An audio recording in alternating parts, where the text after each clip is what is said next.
All right, everybody, welcome to the Creative Finance Collective.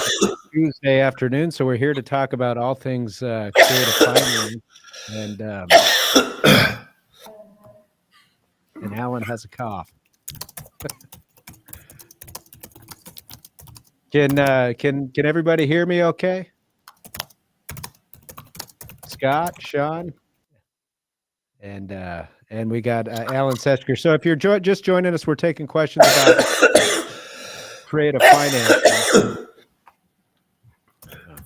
And so we're going to take those. Scott, can you hear me okay? Dawson, bring the Frisbee. Bring here. Okay.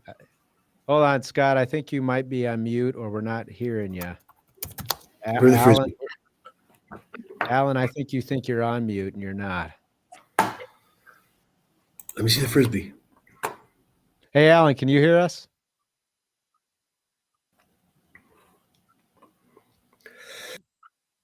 Sean, what about you? Can you hear me okay?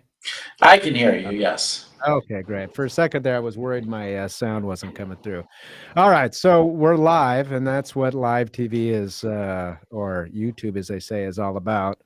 So we'll just go with it as we go with it. But we're here to take questions about creative finance. So if you've got questions, make sure to post them in the chat. We'll be on here as long as we're getting those questions.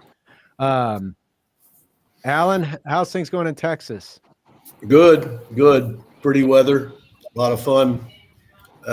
Can I suggest that we talk about the CTA BOI stuff going on? Yeah, I was just going to raise that right at the beginning. Sean and I talked about, it's funny, on our show, Sean gave an update about CTA compliance last week, and then I think it was actually during our show, during the Creative Finance Collective, the decision came out. So it's like as soon as we stepped out, there was a decision by a judge in Texas. So we were talking about that a little bit earlier today, but why don't you start with that? What do you want to say? Thank God for Texas, right? Well, yeah, I guess. Yeah. What do you want to say about it to start out, Alan? Now, I lost you a bit. You there? Yeah, I'm here. Can you hear me okay now? Yeah, I got you. Yeah, so what we were saying is, yeah, go ahead and lead us off with the CTA. Well, it's fun because this month we had CTA compliance on our little list to talk about today. And so obviously when scheduled, it was a little bit different than things occurred today. So our presentation went from here's all you need to do to stand down, do nothing. Yeah. I like to stand down, do nothing. Yeah, and also like when the little guy beats the big guy, we beat the government. And let's hope that they do the same thing with this settlement agent disclosure crap at the end of 2025. Oh, yeah. You're talking about the rule that we've talked about in past weeks. Yeah. Yep. In 2025. Well, it'll be interesting to see whether, with this stay and with a new presidential administration, which we're told is wanting to cut, certain agency directives, although the CTA isn't like a rulemaking from an agency, that's an actual law that the constitutionality of which is being questioned. But I think we're in for a rocky start to the year, which is, I mean that in a good way. Actually, we may see a lot of changes and things to come. We do have a question about the CTA following up on that, Alan, and it's with the CTA on hold, is now the time to start forming LLCs. What does it mean? Sean, you talked about this in your update, but the CTA is just on hold by virtue of a court injunction, right? That's a temporary thing until they I guess determine the long-term viability or constitutionality of it. Do we have any sense of how long this is going to be? What do we think? Well, but FinCEN, I would say. Go ahead, Sean. Says what? Finson said, I- stand down. You don't need to record or file. Alan, say that one more time. Say that one more time. On their website, Finson said, pause, don't fill out any paperwork, hold on. So we at least have it from them that even though there's confusion, we got a temporary restraining order. What does that mean? It doesn't really matter at this juncture because they've actually said, stand down, don't file. Okay. Right. So there's an outside chance that the injunction could be lifted. I mean, you could end up with a ruling at some point from either an appellate court or from, the court in Texas after evidence is presented or motions are filed saying that the CTA is constitutional, at which point the injunction will be lifted. The question is once the administration changes and you have a new AG in office, are they even going to care to pursue these types of appeals and matters? I mean, the CTA was a left-leaning, Democrat bill, although there were some Republicans that voted in favor of it.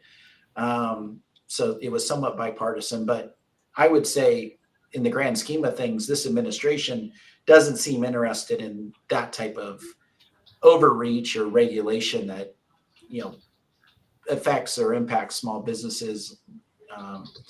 And so they may just very well say, don't, stand down on everything, stipulate to judgments, it's unconstitutional. And then once they do that, then it's unconstitutional permanently, and Congress would have to go back to the drawing board and, try to recreate it if they're going to, and it's probably not going to happen in the next 4 years. If it is somehow determined to be constitutional and the injunction is lifted, then they're going to have to the court would have to set new dates by which everyone has to comply.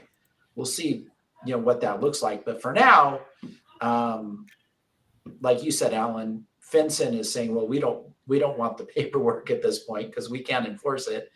And there's nothing to be done. So to answer the question, is now the time to start forming LLC? Sure. But I think you're still going to have to file at some future time if by chance there's some type of ruling that lifts that injunction.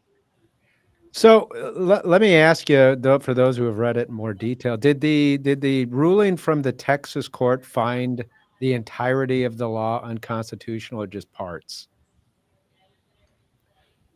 Well, I haven't read through the thing, but I don't think they made any finding other than we're going to pause things until we get to the next step, the TI, which would pause it during the course of the course and scope of the case, and then they decide. So assuming that the TI isn't successful in stopping the pause on this, we're months and months and months away from some type of actual decision.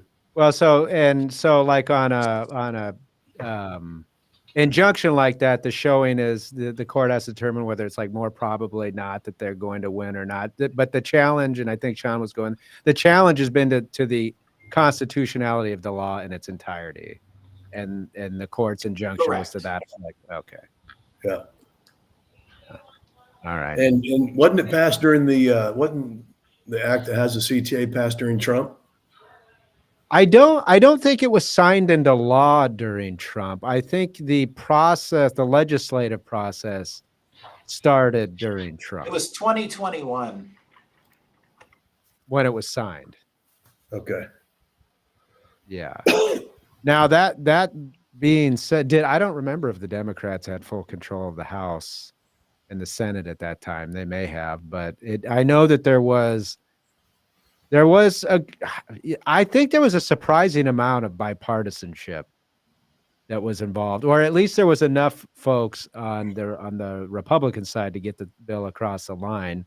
I think for a lot of those, other than like lawyers like Natalia Oleg-Rice, who seem to follow this thing pretty closely, for a lot of us, I think it kind of hit us in left field. It's like, where did this come from? And I have to do what when I'm forming an LLC?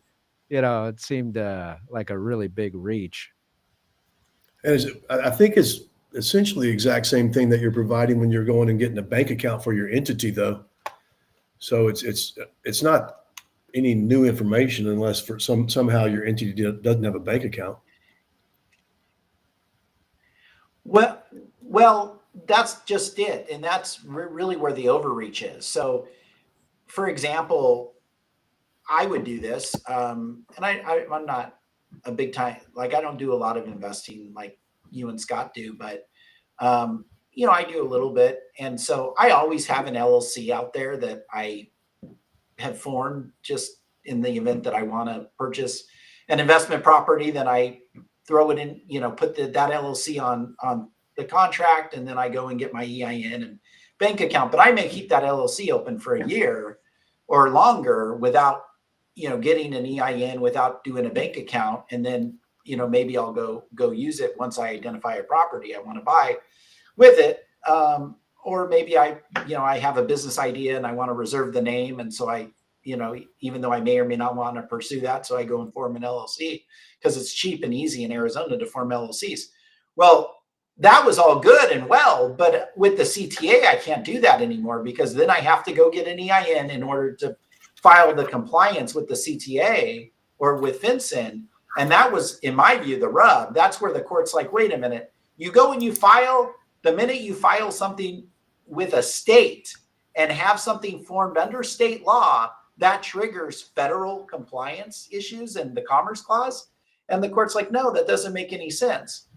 And so I think that's where they went wrong. I think had they said any bank that goes and obtains any entity that obtains an EIN, that might have been enough to, have some, Commerce Clause link or tax link or something like that to say, well, you have to file the compliance stuff. But that's not what it is. It's the minute you form anything in a state, regardless of whether or not you plan to obtain a bank account, to operate, to whatever, you have to go and comply with these federal laws. And I think that was the undoing, in my view, is the way it was drafted. Yeah. Well, life got a little bit easier, at least. Oh man! At least through the end of this year. If you're just now joining us, this is the Creative Finance Collective. So if you have questions about creative finance or real estate or whatever's on your mind, just put it out there. And if it's non-real estate related, we'll have Scott answer it. And he likes. Oh, thank you. Yeah. So speaking of a non-real estate related question, we'll send this to everybody, but I think it's kind of a fun question. If you could tell Doge to go after one administrative agency, which one would you pick? Now, I want to make sure that Alan and Scott know what Doge is. Do you guys know what Doge is? Barely. Yeah, Isn't that Elon's. yeah. It's Department of Government Efficiency, the one that's supposed to be run by Elon Musk and Vivek Ramaswamy. But I guess another way to ask this question is, if you could go after one administrative agency, what would you go after? Besides the IRS? Oh, or it doesn't have to be besides the IRS. Could be the IRS. I mean, I can lay out a litany. Yeah. Go ahead. If I don't like the question. The question should be, pick one administrative agency that you want to even remain. Like, let's just cancel them all and then figure out which ones we actually want. Oh, that's a good way to look at it. What everybody tends to forget is, if you go back to our Constitution, what the government's purpose was supposed to be, right? Yeah. Which is why, if you ask me who I am a pure libertarian. I want limited government, period. And of course, it's morphed into this huge bear. So now how do you get it back down to being a little cubby of some type? And hopefully these guys can do that. I mean, there's so much waste. Well, think about how easy it is to get off the hook, right? Where you're, as an elected official, as a representative, your boss is the American people, right? But and if you make bad decisions, you're going to lose your job. If you make great decisions, you keep your job. How great is it to be able to punt these decisions, these complex decisions, to quote unquote experts that are, that are bureaucrats and administrative agencies that are passing law effectively by making rules. I mean, that's just, I think there's good arguments that can be made as to why that whole idea is unconstitutional in every possible way. But it's a great system if you're a politician. You punt the difficult decisions to the rule makers, and then you get mad at them when they get it wrong, and you blame them when they get it wrong, and they're not answerable to anybody. In any event, I don't know what agency I would pick, but I do like the restructuring of the question. Find an agency that you would actually want to keep. I mean, I made a quick litany between labor, education, HUD, CFPB. Although, anyway, you could go on. Yeah. And I do agree with Sean as well. But then what do you do with all the damn buildings in DC that'd be vacant? Turn them into condos? Sell them, baby. Well, wait a minute.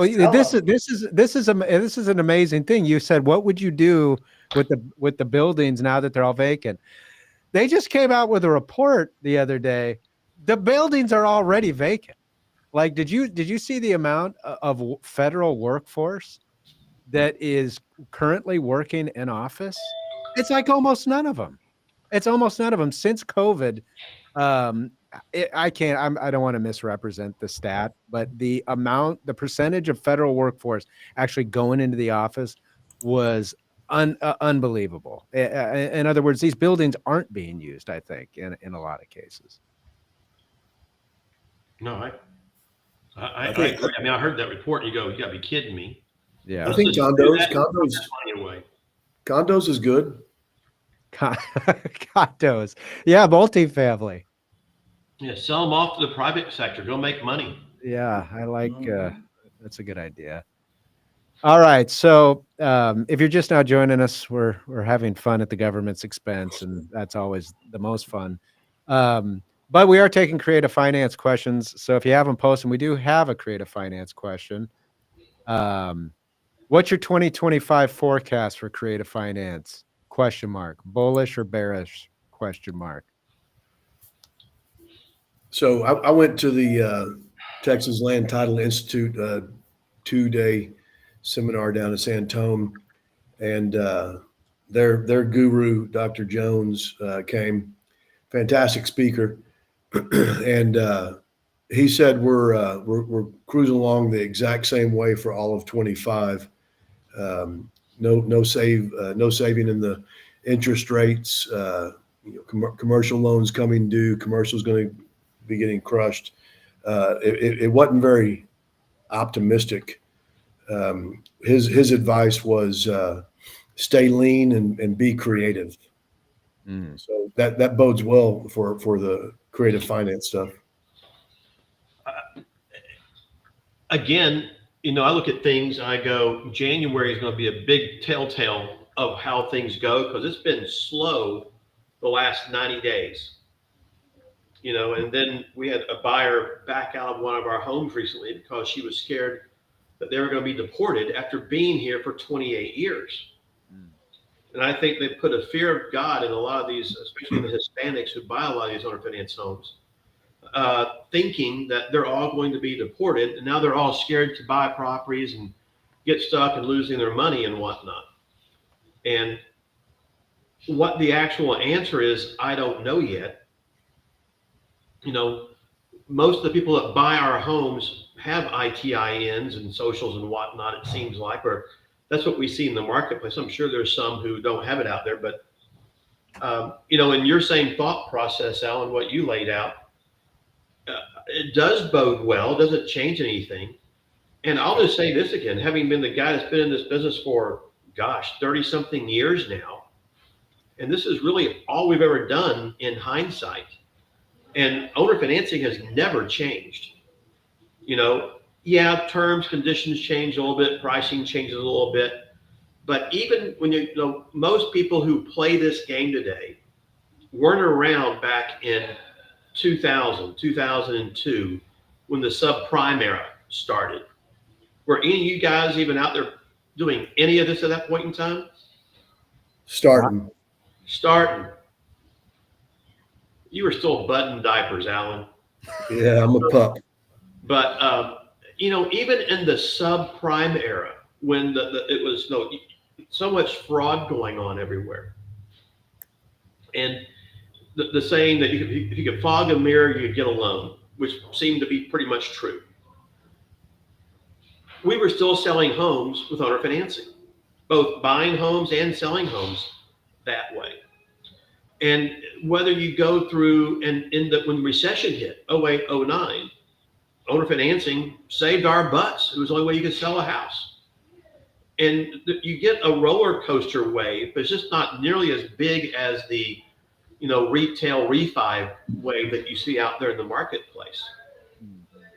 And I think no matter what happens, seller financing, it will never, ever, ever go away. It may slow down a little bit. It may increase a little bit. You may get a little bit higher interest rates. You may have to get a little bit lower interest rates. But if you watch the market, you work within the market as it morphs and changes, it's always going to be here. And with things having been so slow in the marketplace right now, at least here in DFW, it's slow. And I hear it's slow in other areas of Texas as well. It's just, I think January will be a telltale month when tax returns start coming in and things of this nature, to get a feel for how the back end sale works. And I think the front end acquisition for investors ain't slowing down anytime soon. I think there's going to be plenty of deals to go around for investors to acquire creatively. And, you always hope that can change to some small degree at least, because that would show we might have a better economy or a better marketplace. But I think just knowing people in general, they're always going to be in trouble. They're always going to need help. And I think no matter what happens, acquisition is always going to be there, and the back end sales are going to slowly go up and down a little bit. And what's so frustrating today is everybody is used to houses selling in 1, 2, 3 weeks and closing in 4 weeks. And now it's getting back to normal where you're selling houses in 3, 4 months. And you have to get a mental adjustment to that to get back to saying that's more norm than anything else. I think Scott and I are bulls. Okay. Aren't you guys down there in Austin steers? Yeah. Longhorns. Oh, interesting. Except with Georgia. The Longhorns might end up playing Arizona State in the playoffs. Oh, is that right? Yeah. Hopefully. We'll see. Sean, we'll get your take on it. I would agree that the market going into 2025 is, I think there's probably consensus that there's still going to be higher interest rates, that there's still going to be a lot of 30-year fixed mortgages out there that are under 3, 4, 5% that are ripe for the picking for the creative finance investor. But some of this, I'm not an investor, a creative finance investor. I can't claim to be, just an attorney who works in the space and gets a sense or feels the vibes going on out there. The creative finance vibes don't seem to be intense coming out of 24 and going into 25 than they felt like before. I don't know if that means anything or matters for anything, but what is your sense of it, Sean?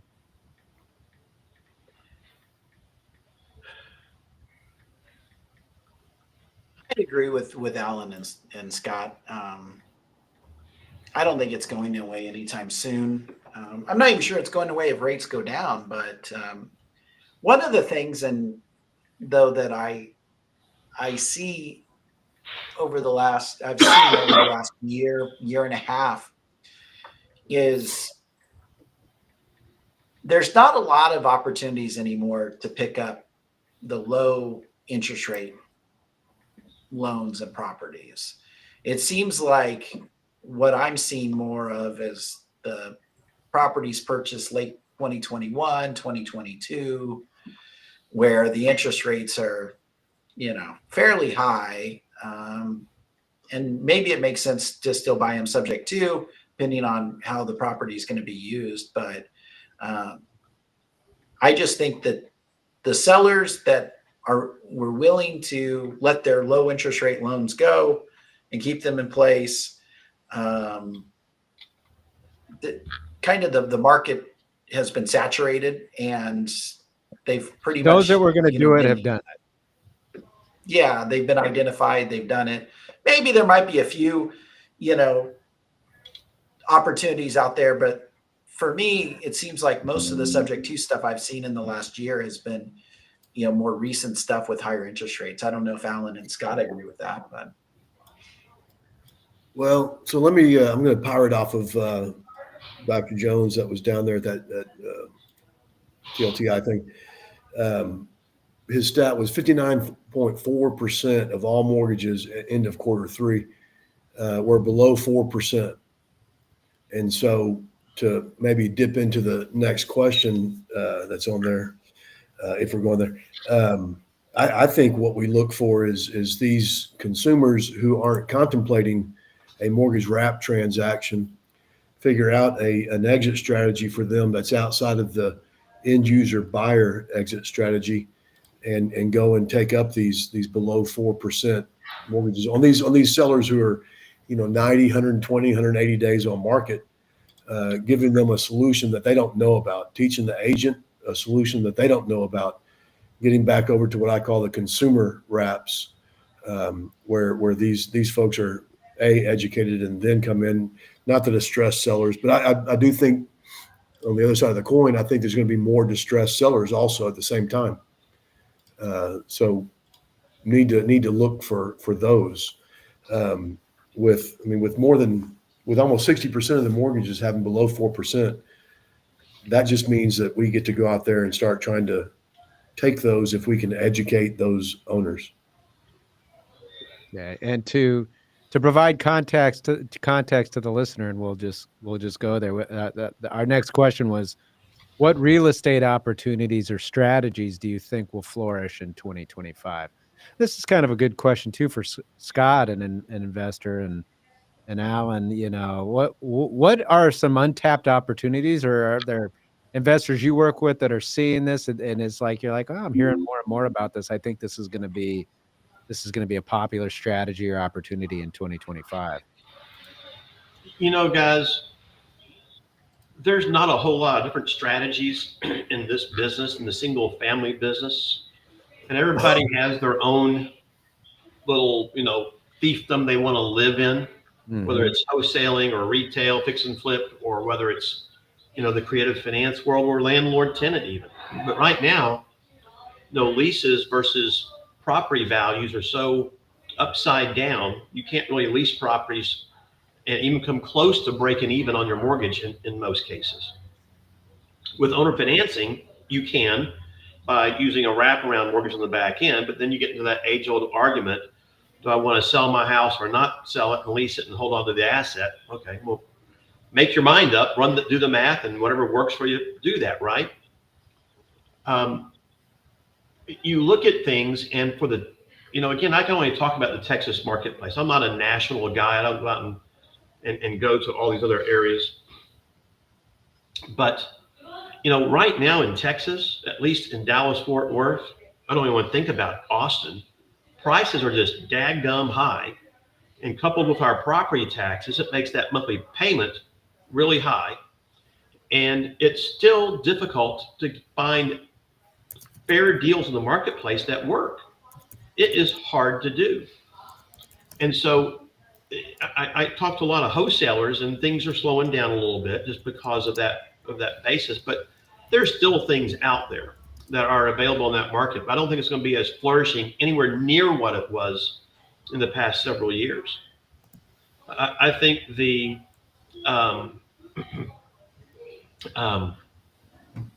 creative finance side, based on what Alan's laying out recently about the 4% interest rates, et cetera, is very valid. And I think people still have issues and problems, and will be a marketplace that's out there. But for investors, oftentimes you get an opportunity if you're a lender, you have some opportunities to maybe do some things that could be beneficial, whether it's a first lien lending, second lien lending, so long as you're smart in how you set that up and structure it.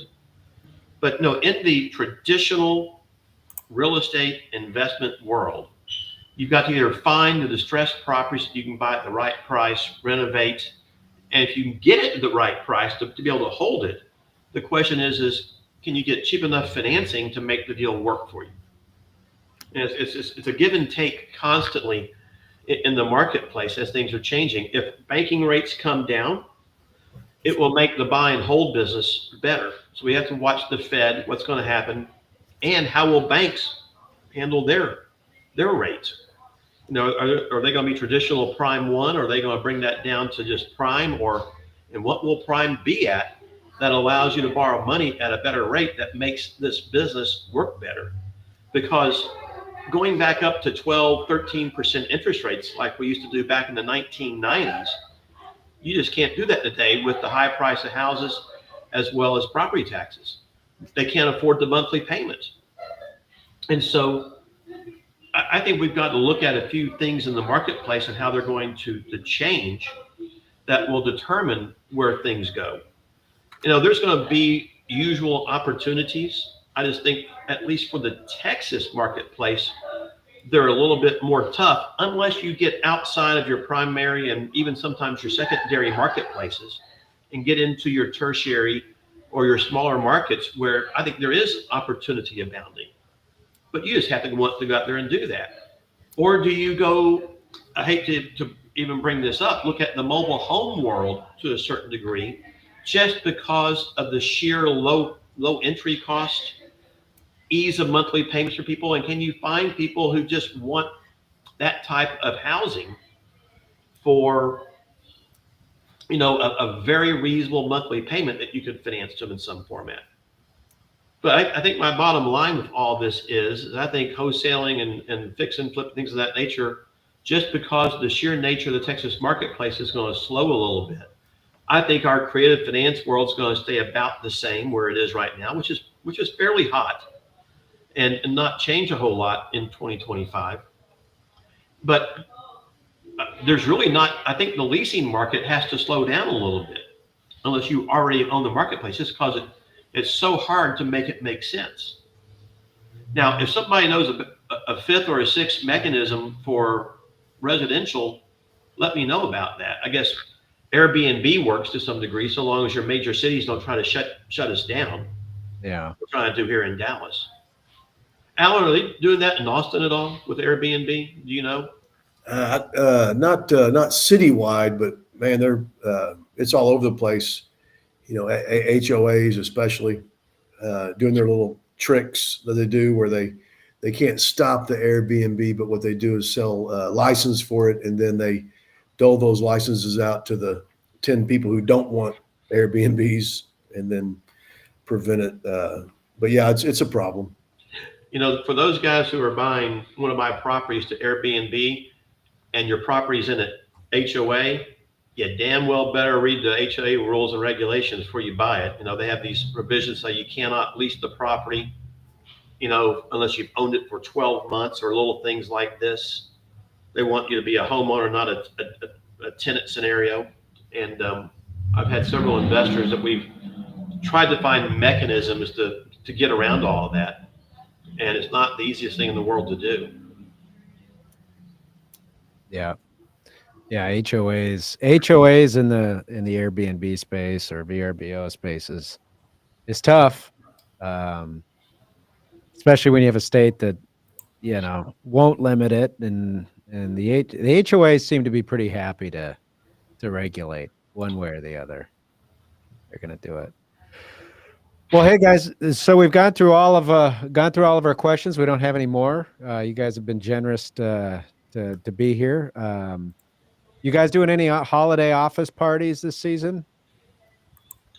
I'm going to chime in. I'm going to celebrate Christmas in Buenos Aires and New Year's in the Drake Passage, going over to Antarctica. Wow. Yeah, we've got a little family vacation. I had an opportunity and decided, I think you walk into a room of 1,000 people and say, who's been to Antarctica? And you're going to have maybe one person raise their hand. Yeah, that's a unique location. So Yeah, that's so where we're- that chilly personality is going to come from, huh? What's that? So that's where that chilly personality of yours is going to come from. Yeah. Yeah. If I make it back. Just I'm don't gonna go with a polar bear or anything goofy like that. Well, I'm going to go find the UFOs and the flat Earth wall and check Well, that I out. hear the end of the earth kind of falls off there, does it not? No, I think it goes into a new land where it's green and lush. Yeah. Oh, okay. Yeah. Well, take pictures, okay? Map it I out. will. I want to see that. Well, that's Yeah. Christmas in Buenos Aires. Yeah. Really? Fly into BA and then head down to Tierra del Fuego and Ushuaia and then take a little boat over through the Drake Passage, the roughest portion of the ocean in the world. So I'll tell you stories about that real fast, although I've never been in it myself. And hopefully you don't encounter this. When my father was getting out of World War II, he was a fighter pilot. They wouldn't let him fly the planes back, so they shipped everybody back. He's on one of these Liberty ships, and they're going through the North Sea, and they're in 60-foot waves. And of course, his description was the boat would go down the swell, the whole wave comes over, engulfs the entire boat, and of course, the ship comes back up on the other side. Let's hope you don't encounter that down yonder, okay? Yeah, no, they call it the Drake Passage. They say you're either going to have the Drake Lake, which is smooth, or the Drake Shake, which is not. And so we're just rolling the dice and see how we do. Wow. Anybody get seasick doing that? I would suggest everyone's going to. And your crew, are they going to do that or not?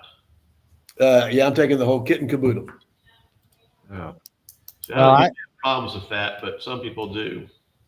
I think it's going to be a great story when you get to Antarctica and somebody recognizes you from the collective. I pray to God that happens. That would be awesome, as unlikely as that is. Yeah. All right, guys. Well, hey, thanks for being here. And if we don't see you, we're getting close to the end of the year. Enjoy your Christmas and your New Year's traveling. That'll be nice. Good seeing y'all. Bye, guys. Have a great day. Have a good one.